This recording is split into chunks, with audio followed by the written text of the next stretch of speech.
Merhabalar, kanalıma hoş geldiniz. Bugün sizlerle beraber erkek çocuklar için parçalı örülen yelekten yapacağız. Yeleğimizin ön kısmına bu şekilde model uyguladım. Burası yeleğimin sağ tarafı ve sol tarafında model kurulumunu beraber yapacağız. Arka tarafında model uygulamadan bu şekilde 4 düz bir ters, 4 düz bir ters olarak ördüm. Şimdi spor bir yelek olacak. Dik yaka yapacağız. Öndeki lastik kısmını gördüğünüz gibi örmedim. Bu kısmı sonradan öreceğiz. Ve en sonda yakasını öreceğiz. Kollarını da yine kol oyuntusuna kadar ördüm ben şimdi. Kol oyuntusunu beraber yapacağız. Öncelikle modelimizin kurulumuna geçeceğiz. Burada boşluğumuz var ters ilmek olarak. Ters ilmek olarak 1, 2 burası 3, 5, 7, 9, 10, 11. 11 tane ters ilmeğimi burada kenar kısma koyacağım için başlangıçtan örüyorum. Şiş olarak 3 numara şiş kullandım. İp olarak da orta kalınlıkta bir ip kullandım. Kaç gram gittiğini yeleğimizi bitirdikten sonra açıklama kısmını da ekleyeceğim. Söylemeyi de unutmazsam tabii ki videoda sizinle paylaşacağım.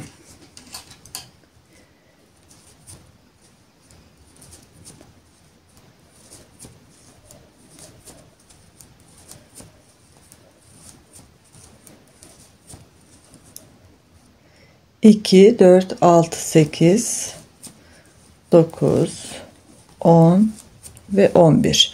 11 tane ters ördüm. Bu arada ön parçalarım için 52 ilmek bu. 52 ilmek burası. 104 ilmek de arka için başladım. Tam 104'ün yarısı 52 buraya, 52 buraya verdim. Normalde ön arkadan biraz fazla olur. Burada lastik kısmını sonradan öreceğimiz için buradaki fazlalık üst üste binecek ve yine ön parçamız arkadan biraz fazla olmuş olacak. Burada 2, 4, 6, 8, 10, 11 tane ters ilmeğimi ördüm. Burada solda kaldı. Sol parçamızda da sağda kalacak ters olan kısım. Şimdi 2 düz, 4 ters, 2 düz yapacağız. 1, 2 düz, 1, 2, 3, 4 tane ters, 1, 2 tane düz. Şuradaki modelimizi oluşturduk. 2 düz, 4 ters, 2 düz. Burada 3 ters, 4 düz, 1 ters, 4 düz, 3 ters.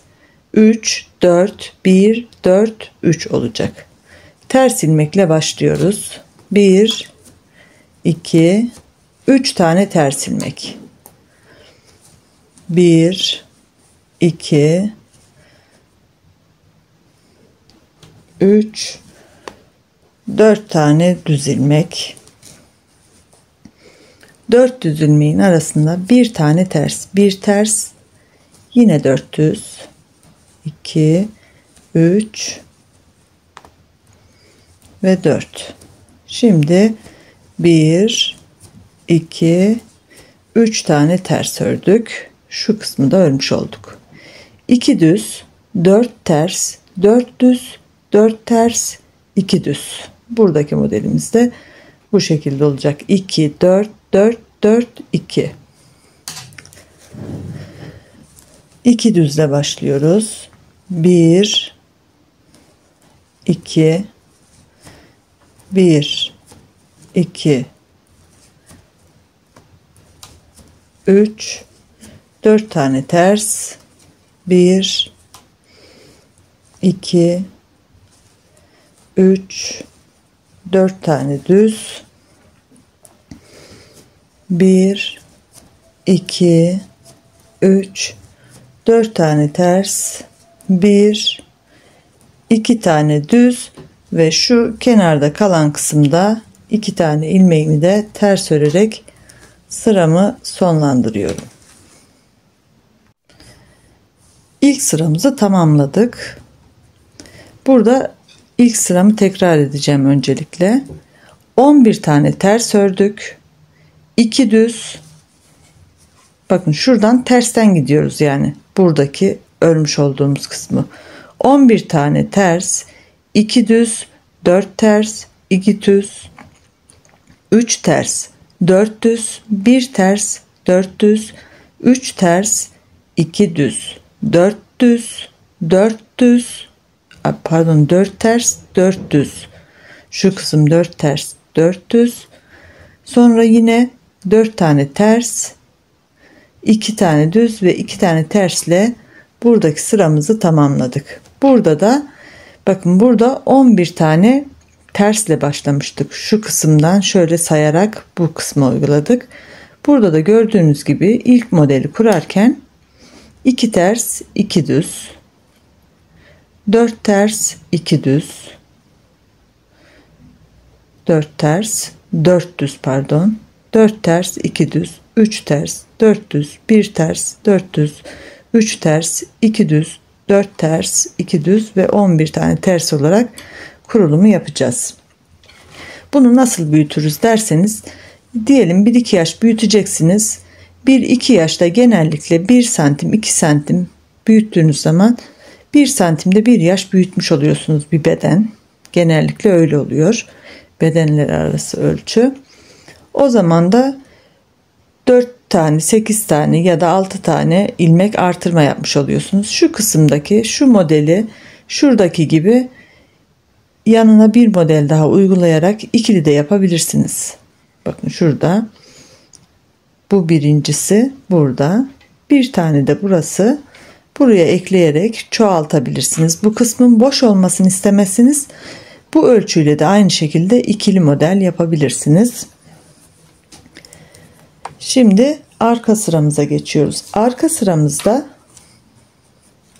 ters ilmekleri ters, düz ilmekleri düz. Yani ilmekleri gördüğümüz gibi öreceğiz.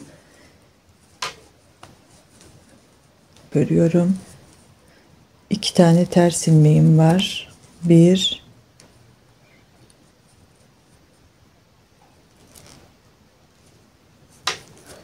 2 ve 4 tane düz ilmeğimiz var.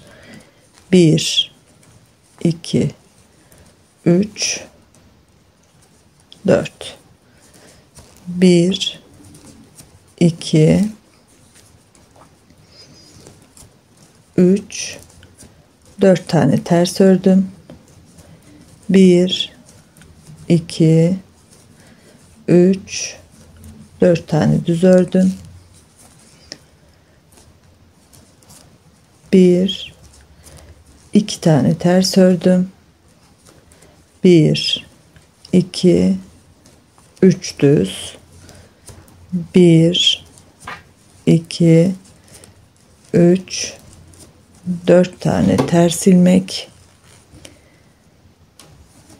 1 düz, 1 2 3 4 tane ters ilmek, 1 2 3 tane düz ilmek, 1 2 2 ters ilmek, 1 2 3 ve 4 tane düz ilmek, 1 2 tane ters ilmek ve 1 2 3 4 5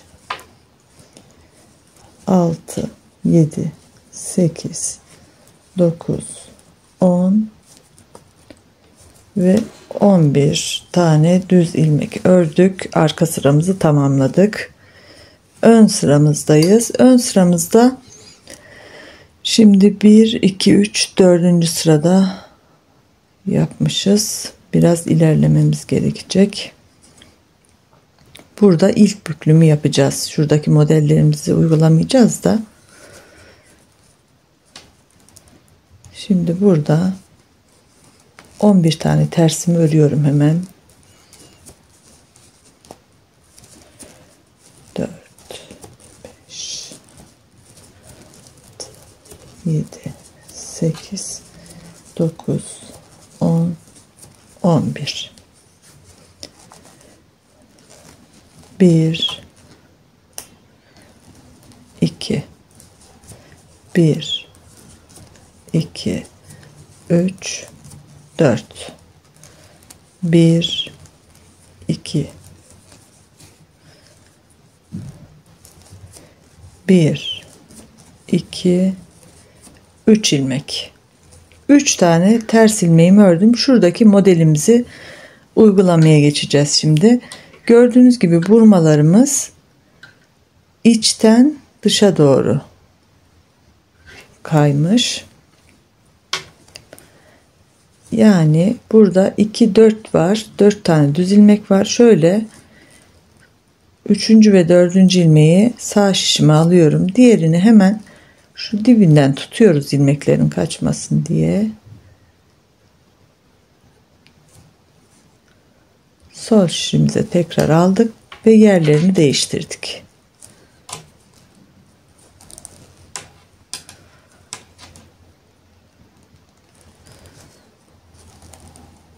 Bir,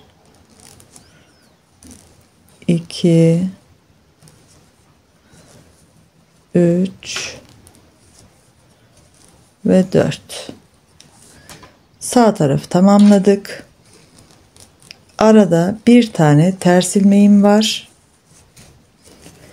Ve şimdi bakın biraz önce böyle önden 3 ve 4.'yü almıştım. Şimdi de yine arkadan 3 ve 4.'ye batıyorum. Şöyle tutuyorum ilmeklerimin dibinden. Bu 2 ilmeği tekrar sol şişime alıyorum. Diğerlerini de yine sol şişime geçiriyorum ve düz örüyorum. Burada biraz ilmekleri rahat bırakırsanız daha rahat kıvrımını gerçekleştirirsiniz.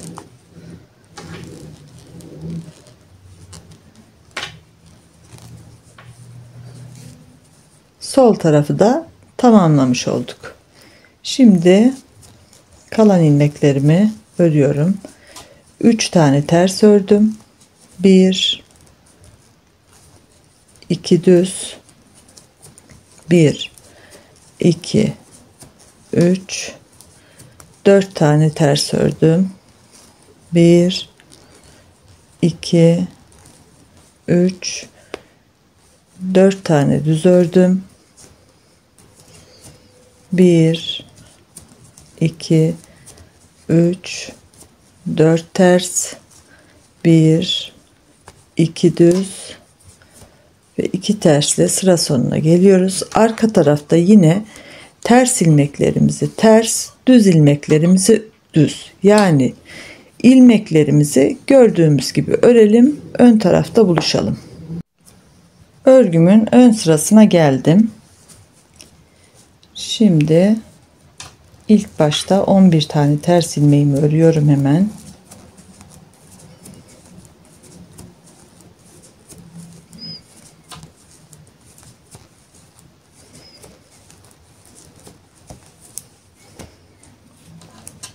Ve sırada 2 tane düz ilmeğim var. Yani şuradaki bir modeli uygulayacağız. Bu 2 düz ilmek iç tarafa geleceği için şöyle arkadan 2 ters ilmeğe batıyorum. 2 düz ilmeği sol şişime aldım. Yine yerlerini değiştirdim. Bu yer değiştirdiğimiz 2 ilmeğimiz ters. Yine ters olarak örüyoruz. 1 2. Sıradaki ilmeklerim düz örüyorum. Burada yine 2 ters ilmeğimiz var, 2 düz ilmeğimiz var. 2 düz ilmeğimi bu sefer önden sağ şişime taktım ve ters ilmeklerimi arkadan sol şişime alıyorum.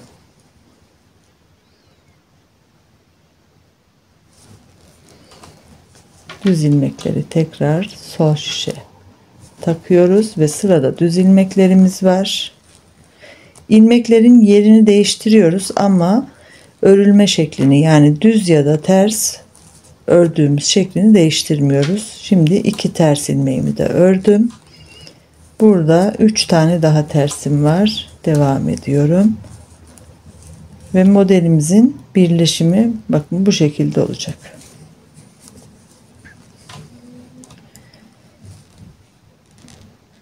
Bir, 2 düz, 3, 4. Bir ters, 1, 2, 3, 4. Bir önceki sırada burgu yapmıştık. Bu sırada yapmıyoruz. Ön sıranın birinde burgu yapıyoruz, birinde yapmıyoruz. Şimdi diğerinde yapacağız yine. 1, 2, 3 ters ilmeğimi ördüm. Burada modelimize şu kısımdan devam ediyoruz. Yine ilmeklerin yerini değiştireceğiz. 2 düz, 2 ters ilmeğimiz var. Arkadan 2 ters ilmeğimin sağ şişime aktarıyorum. Düz ilmekleri de hemen tekrar sol şişime takıyorum. Ve sıra ters ilmeklerde yine.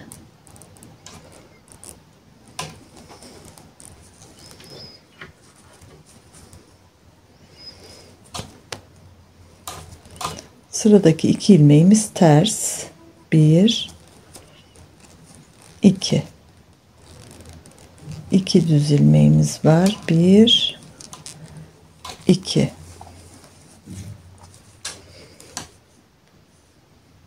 Şimdi yine yer değiştireceğiz. 2 düz, 2 ters var. Düzler önden gelecek hep. Yani değiştirirken düzler hep üstte olacak. 2 düz ilmeğimi sağ şişime taktım. Arkadan ters ilmeklerimi sola alıyorum tekrar.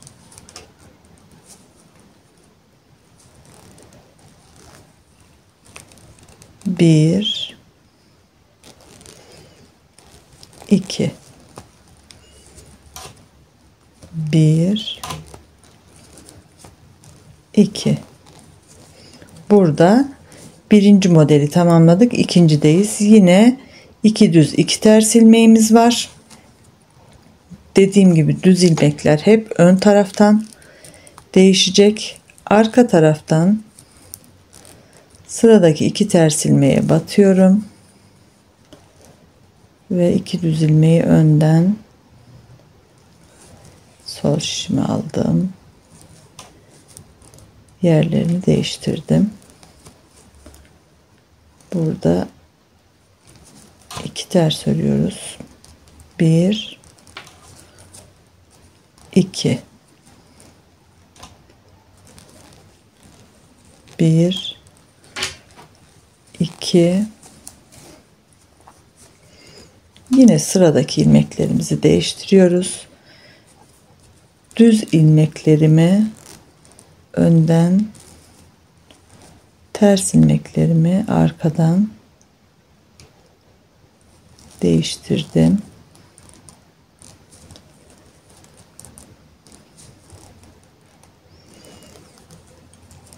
Bir,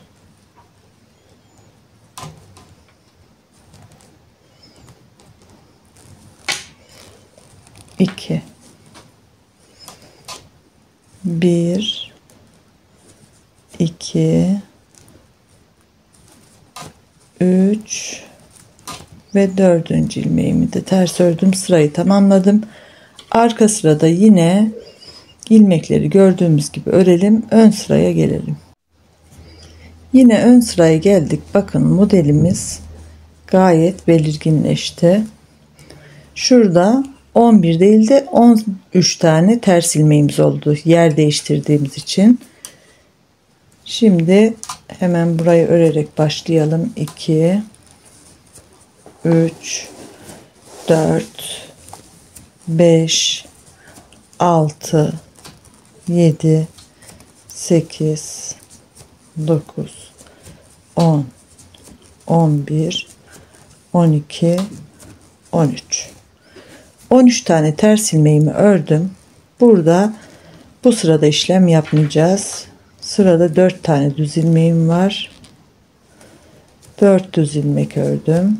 1 2 3 4 5 tane ters ördüm. Buradaki sayılar neden değişti? Yer değiştirdiğimiz için ilmeklerimizi. Şimdi saç örgüsü kısmına geldik. Hep içten dışa doğru kıvıracağız. Yani 3. ve 4. ilmeğimi ön taraftan alıyorum. 1. ve 2. ilmeği de arka taraftan sol şişime aktardım. Yerlerini değiştirmiş olduk. Şimdi yine düz olarak örüyoruz 4 tane düz ilmeğimizi.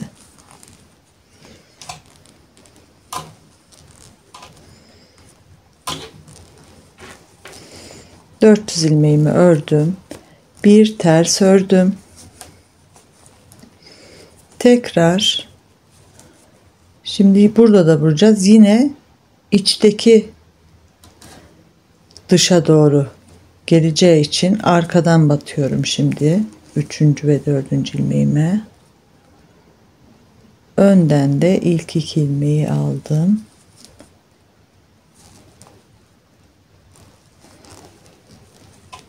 Bir, 2, 3, 4.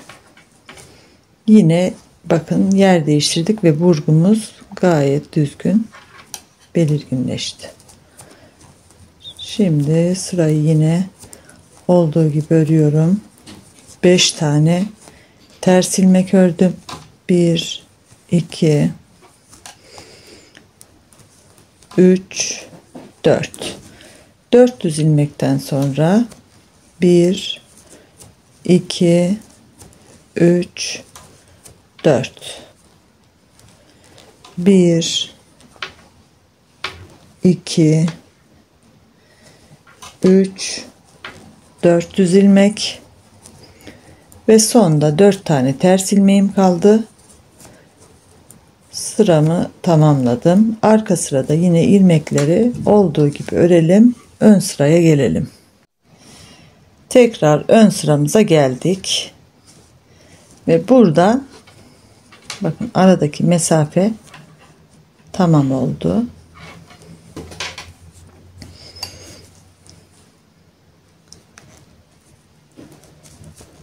İki, 3, 4, 5, 6, 7, 8, 9, 10, 11.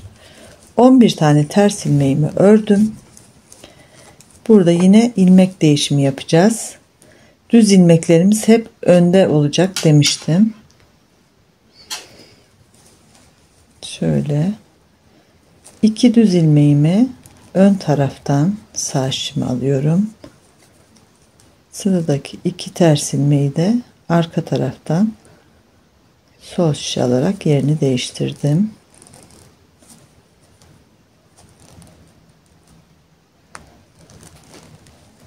Düz ilmeklerimi düz örerek ters ilmeklerimi de ters örerek devam ediyorum. Yine burada ilmeklerimizi değiştireceğiz. 2 düz ilmeğimiz önde olacağı için arkadan 2 ters ilmeğime batıyorum. Ön taraftan 2 düz ilmeğimi sola aldım ve ilk önce 2 ters ilmeğimi örüyorum. 1 2 1 2 ve sırada 3 tane ters ilmeğim var. 1 2 3. Bir önceki sırada burgumuzu yapmıştık. Bu ön sırada yapmıyoruz. Burada dikkat edeceğimiz birbirinden bağımsız modellerimiz. Saç örgümüzde bu sırada burgu yapmıyoruz. Olduğu gibi 400 bir ters 400 olarak örüyoruz. Diğer sırada burgu yapıyoruz. Bu şekilde olacak. Bu kısmı da zaten modeli anlattığımda nerede bükmeniz gerektiğini anlamış olacaksınız.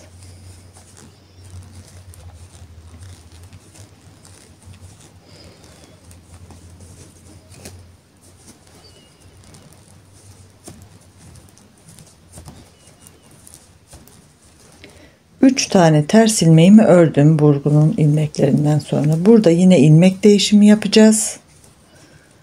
2 düz ilmeğimi ön taraftan sağ şişimi alırken 2 ters ilmeği de arka taraftan sol şişimi alıyorum ve yerlerini değiştirmiş oluyorum. 2 düzü de sola taktım ve düz olarak ördüm. 1 2 ters ilmeğimi ördüm. Sırada yine değişim var. Arkadan 2 ters ilmeğe batıyorum.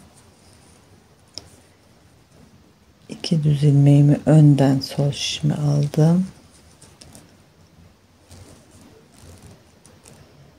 Ve sıradaki 2 ters örüyorum önce.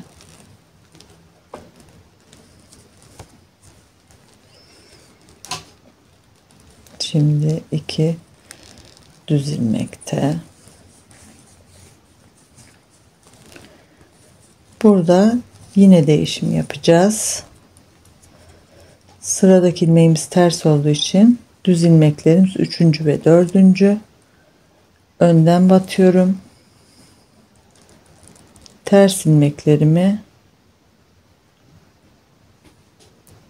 arkadan batarak aldım.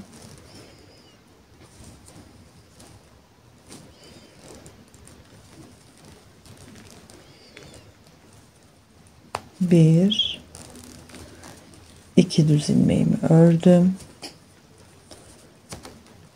2 ters ilmeğimi de ördüm. Şimdi sıra önde 2 düz, arkada 2 ters var.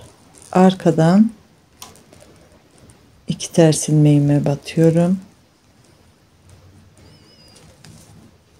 Ve 2 düz ilmeğimi yine önden geçirerek sol şişime aldım.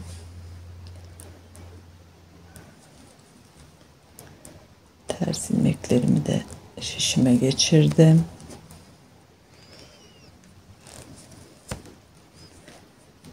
Bir,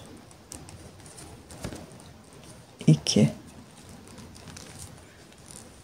1, 2 ve 2 ters ilmeği ördüm, sıramı tamamladım.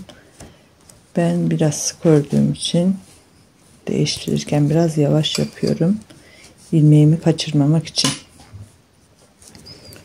Gördüğünüz gibi şimdi arka sırayı da ördüğümüzde daha netleşecek. Yine arka sıradan ilmekleri gördüğümüz gibi örüyoruz. Ön sıraya geliyoruz.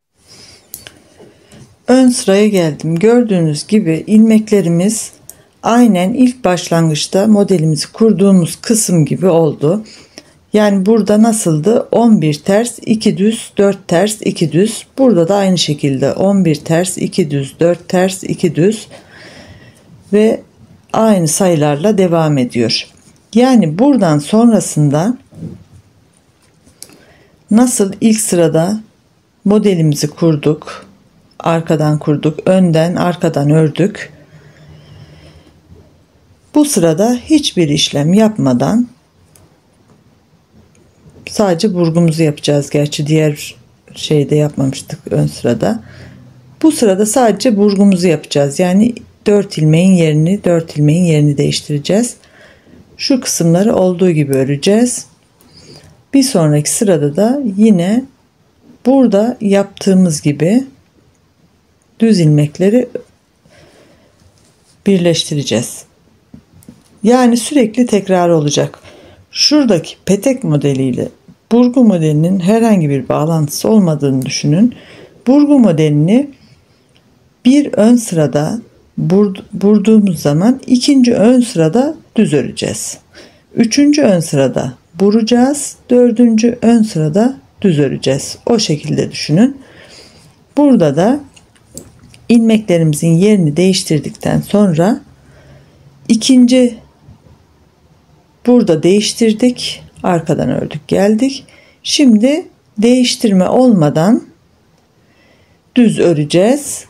Yani burguda olduğu gibi bir ön sırada ilmek değiştirme yapacağız. Bir ön sırada yapmayacağız bunlarda da. Şu sıradan sonrası, buradan sonrası buranın başlangıcı. Yani tekrar edeceğiz bu kısmı sürekli. Ve modelimizi oluşturacağız. Şimdi ben bu ön parçada modeli daha fazla uzatmak istemiyorum. Aynı şekilde olduğu için. Diğer ön parçamı da sizinle başladım. Örerek ilerleteceğim. Sizlere ölçü vereyim. Burada gördüğünüz gibi 27 santim. Onu da aynı şekilde 27 santim olana kadar öreceğim.